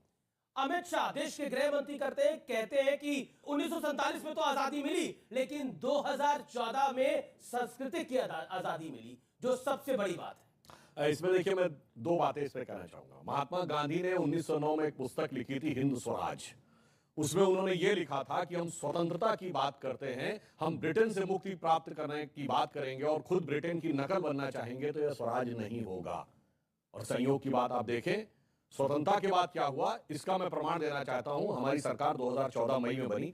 18 मई 2014 को लंदन के गार्डियन अखबार ने, जानते क्या लिखा, कि ये 16 मई का दिन भारत में वास्तविक आजादी का दिन माना जाना चाहिए। ये हम नहीं कह रहे हैं, ये ब्रिटेन का अखबार कह रहा है। क्योंकि इसके बाद, आजादी के बाद लंबे समय तक जो सरकारें रहीं, उन्होंने विचार और व्यवस्था दोनों में जो ब्रिटिश कॉलोनियल लीगेसी थी उसको यथावत चालू रखा था। लेकिन सांस्कृतिक पुनर्जागरण कैसे? मैं उसी पे आ रहा हूं, मैं इसी बिंदु पे आ रहा हूं। जी जी जी, जवाब। तो इसका अर्थ क्या हुआ? स्वतंत्रता मिली थी, उसका अर्थ क्या था? स्वतंत्र, अपना तंत्र। उसमें स्व का तत्व नहीं था। लोकमान्य तिलक ने स्वराज्य की बात कही थी, स्व का तत्व था ही नहीं। Everything was under the British legacy. वही वेशवाणी, तत्व दर्शन, दूसरों का यह सबीले, विकृति को हम ग्रहण करते, निज प्रकृति को आज भूले। तो ये जो एक परिवर्तन आया स्व के बारे में, सिर्फ ऐसा ही नहीं, योग शुरू हुआ, ये हमारा अपना था, हम क्यों भूल रहे थे। आयुर्वेद हमारा अपना था, वैदिक गणित हमारा अपना था, इतने नॉलेज बेस हमारे अपने थे, परंतु हम उसे स्वीकार करने को तैयार नहीं थे। हम केवल, अब कहना नहीं चाहिए, हम ये बात नहीं कहते। आपको पता है कि कोल्हापुर में महालक्ष्मी का मंदिर है। जब 2 इक्विनॉक्सेस होते हैं, 21 मार्च और 21 सितंबर, उधर 3 दिन ऐसा होता, सूर्य की किरणें एक बार उस मंदिर में देवी के चरण पे पड़ती हैं, नेक्स्ट डे देवी के हृदय पे पड़ती हैं और फिर चली जाती हैं। कितना आर्किटेक्चरल, एस्ट्रोनॉमिकल, जो एक्सियल टिल्ट, तीनों का कैलकुलेशन होगा, वो भारत में नहीं दिखाया जाता था। सिर्फ ये दिखाया जाता था कि साहब ताजमहल और लाल किला बनाया हुआ, वो एक अलग विषय है क्या है, मगर ये चीज ना दिखाए। बृहदेश्वर का मंदिर तंजावुर में, तमिलनाडु में, बगैर नींव के बना हुआ मंदिर है, और उसकी छत पर जितना बड़ा स्टोन है, वो आज तक नहीं समझ पा रहे हैं कि इतनी ऊंचाई पे ये स्टोन गया कैसे होगा। यह चीजें नहीं बताई जाती थी। स्व का तत्व इन सब में था, परंतु अफसोस कि हम उस बात को सिर्फ भूले हुए थे। और अंत में लाइन कोट करता हूं, VS नायपॉल नोबेल लॉरेट हैं, 2003 में नोबेल पुरस्कार मिला। उन्होंने कहा भारत दुनिया का इकलौता देश था जहां पर राष्ट्रवाद को मजबूत करने वाला नहीं, कमजोर करने वाला इतिहास पढ़ाया जाता है। अब वो कहता है ये इकलौता देश है जो अपने लिए के इतिहास को प्रामाणिक नहीं मानता, विदेशियों के लिए के इतिहास को प्रामाणिक नहीं मानता है। तीसरा कहता, विदेशियों में भी ये किस विदेशी के लिए के इतिहास को प्रामाणिक मानता है? जो आपके दुश्मन थे, जिन्होंने आप पे हुकूमत की, जिन्होंने आपको गुलाम बनाया, उसके लिए के इतिहास को प्रामाणिक मानता है। इसलिए उन्होंने किताब लिखी थी, इंडिया ए वुंडेड सिविलाइजेशन। मुजीबुर रहमान, अक्षय कुमार कहते हैं कि हमें अपने राजाओं को जानने का पूरा हक है। पृथ्वीराज चौहान इस देश के आखिरी हिंदू राजा हुए, उनके बारे में कितना पढ़ाया गया। चंद्र प्रकाश द्विवेदी, जिन्होंने ये फिल्म लिखी है, वो क्लियर कट कहते हैं कि हमारे देश में इतिहास को सही से पढ़ाया ही नहीं गया। अमित शाह कहते हैं कि सांस्कृतिक पुनर्जागरण का युग 2014 से शुरू हुआ है इस देश के अंदर। क्या आपको लगता है कि हम आक्रांताओं, लुटेरों को ज्यादा जानते हैं, योद्धाओं को कम जानते हैं?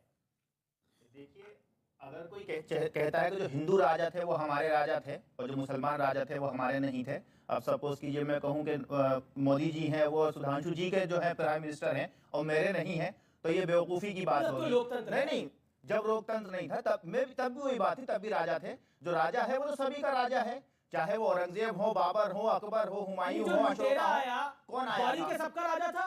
गौरी यहाँ पर जो आया मोहम्मद गौरी वो सबका राजा था। मोहम्मद गौरी गजनवी राजा नहीं था। गजनवी सबका मोहम्मद राजा गौरी था। कभी राजा ही नहीं था यहाँ पर। तो वो आया सुल्तान चला था गया। ना, सुल्तान। राजा जो यहाँ राजा था, जिसे राज किया, जिसे देश बनाया, जिसने देश बनाया, मैं आपसे हम पूछ रहा उसकी हूँ, बात कर रहे हैं। भारत का राजा था?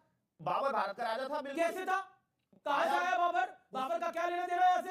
क्या मत क्यों नहीं लेना देना? उसने यहाँ आकर के अपनी सल्तनत बनाई, यहाँ रहा, हिंदुस्तान बनाया, और उसकी पुश्तों ने, उसके वंशजों ने अखंड भारत बनाया। एक ऐसा भारत बनाया जिसने पूरे विश्व में अपनी पहचान बनाई। बाबर की संतानों ने, जी बिल्कुल, औरंगजेब ने 25% GDP हिंदुस्तान को दी, अखंड भारत दिया, अखंड भारत दिया, वो भारत जिसको आपके विश्वगुरु कभी नहीं बना पा रहे। अखंड भारत जो आपके विश्वगुरु सिर्फ कहते हैं, मुंगेरी लाल के सपने दिखाएंगे, GDP के सपने दिखाएंगे, वो सन 1700 में करके दिखा दिया, वो सन 1700 में करके दिखा दिया। ऐसे देखिए कितनी मजेदार बात है। आपको पता है बाबर ने कब आया, कब शासन स्थापित किया? 1527। और 1527 में खानवा की लड़ाई के बाद उक्यान मर गया 1530। उससे ज्यादा जनता दल ने इस देश में शासन किया है। मगर 500 साल पहले वाले बाबर का नाम लेके देख कैसे जोर जोर से बोल रहे हैं। 2.5 साल जिसने केवल इस देश पे शासन किया, वो कितना महान। और जो कह रहे हैं GDP, बिल्कुल मैं आपसे कहता हूं बच्चों, जाके चेक करिए। एक बहुत बड़े हिस्टोरियन हुए एंगस मेडिसिन, OECD कंपनी जो कंट्रीज हैं 54, उन 54 कंट्रीज ने करीब 200 रिसर्चर्स को स्पॉन्सर्ड किया था। 20 साल की रिसर्च के बाद किताब लिखी है उन्होंने, एंगस मेडिसन ने, world economic history the millennium perspective.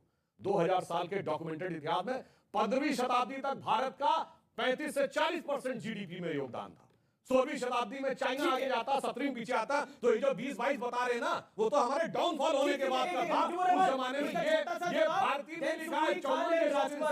मैंने जो कहा वो तो भारत के पार्लियामेंट में लिखा रखा है, भारत के आर्काइव्स ऑफ इंडिया में रखा है। 25% GDP, हमें तो 35% 40% GDP थी, वो कहाँ लिखा रखा है उसका सोच सुधांशु भाई। मैंने बताया आपको, Angus medicine, world millennium perspective, OECD countries की रिसर्च में 20 साल के बाद वर्ल्ड में लिखा है। भाई यही तो समस्या है कि जो भारत के बारे में लिखा रहे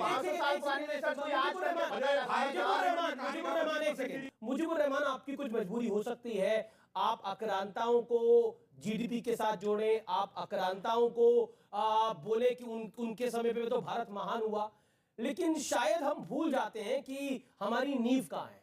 शायद हम भूल जाते हैं कि हमारी संस्कृति क्या है। हमारी संस्कृति प्रभु राम से है, हमारी संस्कृति बाबर और औरंगजेब से नहीं है। ये सत्य है, ये सत्य है। ये एक लाइन अगर आप अनुमति दे तो बोल दूं। अगर ये सच है कि उनके आने के बाद GDP बढ़ा, तो मेरे भाई वो जहां से आए थे वहां क्या था? खाने को खाना नहीं, पीने को पानी नहीं, खाने का ठौर नहीं, शौक नवाबों वाले, कि मतलब वहां से आए और यहाँ हमारा GDP बढ़ा। ठीक है, देखिए सुबुई खान, बाबर बहुत बड़े इकोनॉमिस्ट थे, अभी मुझे पता लग गया। औरंगजेब माफ करिए, बहुत बड़े इकोनॉमिस्ट थे, मुझे पता लग गया। बहुत अच्छी GDP थी। बाबर बहुत अच्छा शासन उन्होंने चलाया, ये भी जानकारी इस देश को मिली है। नया इतिहास मुजीबुर रहमान जो कि जाने माने वकील है वो बता रहे हैं।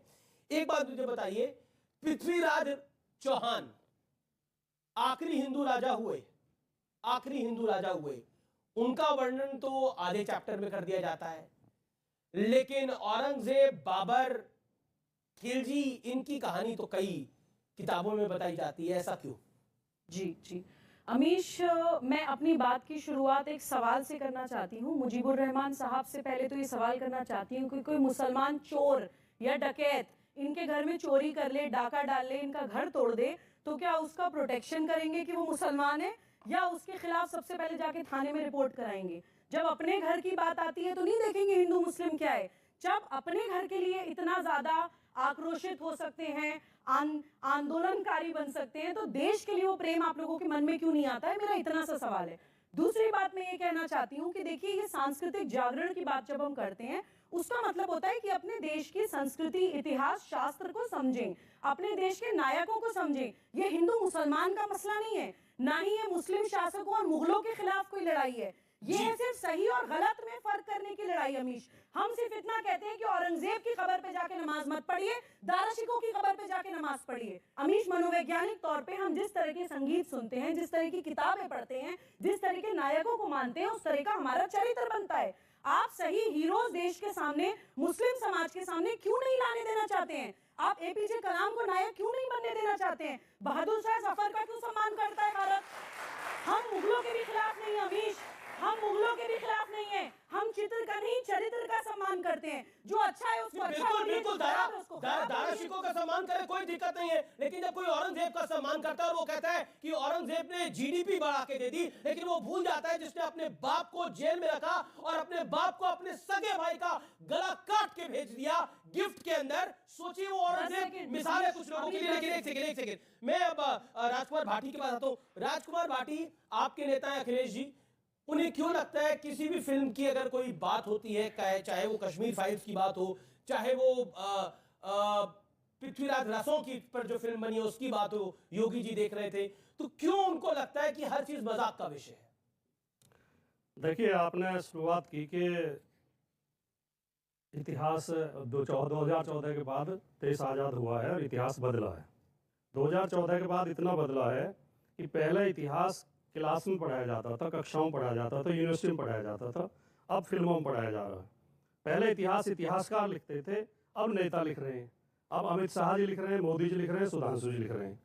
पहले प्रधानमंत्रियों के इंटरव्यू पत्रकार किया करते थे, अब कौन करते हैं? प्रसून जोशी करते हैं, अक्षय कुमार करते हैं। जो फिल्मों के हीरो हैं और जो कवि हैं वो जाके इंटरव्यू करते हैं। धर्म की रक्षा करने की जिम्मेदारी आप जैसे गुरुओं की थी, साधुओं की थी, संतों की थी, महात्माओं की थी। अब जो गली के टपोरी हैं उन्होंने धर्म की रक्षा का झंडा उठा रखा है। तो देश में इतना बदला है।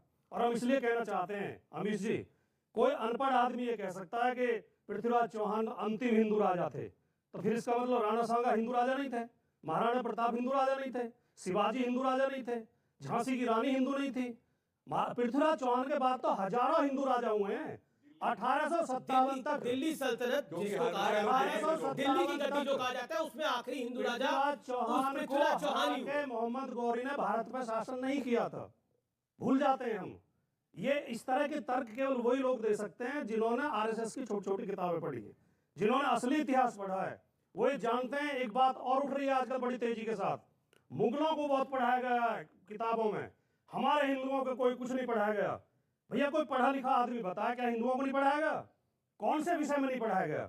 इतिहास में नहीं पढ़ाया गया, साहित्य में नहीं पढ़ाया गया, तो आप औरंगजेब के साथ हैं। अरे हमने तो किसके साथ हैं? देखिए सुनिए, अभी प्रमाणित करते हैं कि क्या पढ़ाया गया। साहब बड़े अदब से पूछता हूँ, सुनिए सुनिए सुनिए, मेरी बात पूरी नहीं हुई, मैंने आपके बीच में। अच्छा बोलिए बोलिए बोलिए। हमने भी थोड़ा बहुत पढ़ा है, ठीक। हम कोई बिना पढ़े लिखे तो आगे नहीं है। हमारे पास भी पोस्ट ग्रेजुएट डिग्री है।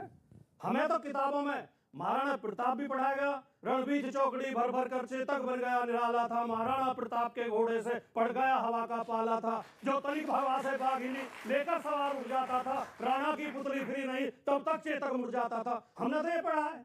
हमें तो शिवाजी भी पढ़ाए गए हैं, हमें तो पृथ्वीराज चौहान भी पढ़ाए गए हैं, हमें तो झांसी की रानी बुंदेले हर बोलों के मुंह हमने सुनी कहानी थी, खूब लड़ी मर्दानी वो तो झांसी वाली रानी थी। कौन कहता नहीं पढ़ाया गया?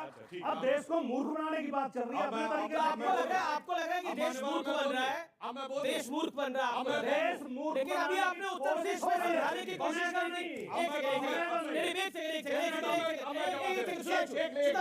मुझे 30 सेकंड। आपने बोला देश मूर्ख बन रहा है, ये सब लोग मूर्ख बन रहे हैं। अभी आपने अभी बिल्कुल मतलब आपने समझाने की कोशिश करी थी 2 महीने पहले चुनाव के अंदर, कोई नहीं समझा। आपकी कितनी सीटें आई बीजेपी की मौका दिया, वो भी सबके हाथ में।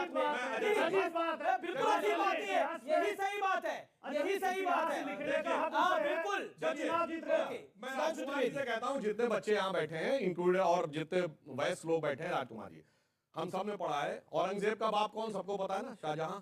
शाहजहां का बाप कौन? जहांगीर। ये पृथ्वीराज चौहान का बाप कौन? बता दीजिए। इतिहास में पढ़ा है। चलिए छोड़ दीजिए, अब और सुनिए। अब इतना नहीं, भगवान राम सुनिए। अरे भाई एक मिनट। पृथ्वीराज चौहान के पिता सोमेश्वर थे। आप देखिए इतनी देर में तोमर थे, क्यों नहीं पता है? आप देखिए उनकी लड़ाई चलिए अभी और संयोगता का पाठ अच्छा चलिए। पृथ्वीराज रासो भी पढ़ी है। अरे भाई आपने पढ़ी पृथ्वीराज रासो चैप्टर में नहीं थी। क्या बात कर रहे हो? पृथ्वीराज रासो अलग किताब है, टेक्स्ट बुक की किताब नहीं है। पृथ्वीराज रासो अलग किताब है। एक चीज और अच्छा, भगवान राम के वो साथ है जो आप दोनों के हैं। अच्छा सुनिए, पृथ्वीराज रासो भी गलत है, अब तो चंद्रप्रभा भी बिल्कुल नहीं है। अब आप बोलेंगे, अब आप बोलेंगे पृथ्वीराज रासो अलग किताब है, वो एनसीईआरटी की किताब है, वो नहीं है। एक सेकंड, अब सुधांशु त्रिवेदी आप अपनी बात रखिए। भगवान राम के पिताजी दशरथ थे। दशरथ जी के पिताजी अरे मैं ये क्विज है देखा ये क्विज नहीं पढ़ा है। देखो औरंगजेब के बाद शाहजहां, शाहजहां का बाद जहांगीर, जहांगीर का बाद हुमायूं, हुमायूं का बाद बाबर, सब पता है। यही तो प्रॉब्लम है, नहीं पढ़ाया गया है। इसीलिए मैंने कहा, इसलिए आप आ जाकर पॉलिटिकल बहस।